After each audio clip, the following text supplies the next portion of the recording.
Première étape de la tournée du directeur général de la BJF, le village de Iwoye, dans l'arrondissement de Digny, commune de Kétou. Dans ce village qui fait frontière avec le Nigeria, les populations et les habitations s'entremêlent. Seules ces bornes facilitent la délimitation de l'espace. En visite dans ce village, Marcel Baglo a d'abord constaté avec satisfaction l'évolution dans la construction de ce bâtiment qui devra désormais servir de base pour les éléments de l'unité spéciale des frontières de Iwoye. Ensuite, dans une longue marche dans le domaine béninois, le directeur général de la BJF va visiter le centre de santé du village, l'usine de transformation du manioc et le marché à bétail de Iwoye, ceci à la grande joie des autochtones. C'est une joie qui nous anime chaque jour, le fait que ça lui est arrivé dans le village.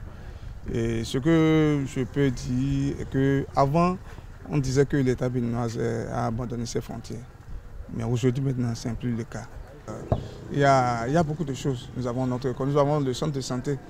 Vous avez constaté même au niveau du centre de santé, l'espace a été rédigé par le Nigeria.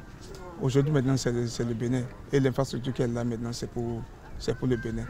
Nous sommes venus faire le suivi et pouvoir faire le point aux autorités en vue de prendre des dispositions pour la pérennisation de ces investissements.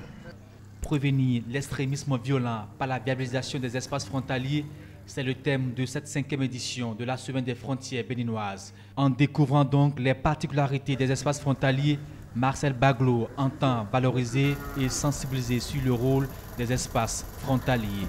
Dès que les populations sont capables d'avoir auprès d'elles les forces de sécurité, d'avoir auprès d'elles la présence de l'État, sont des citoyens exemplaires.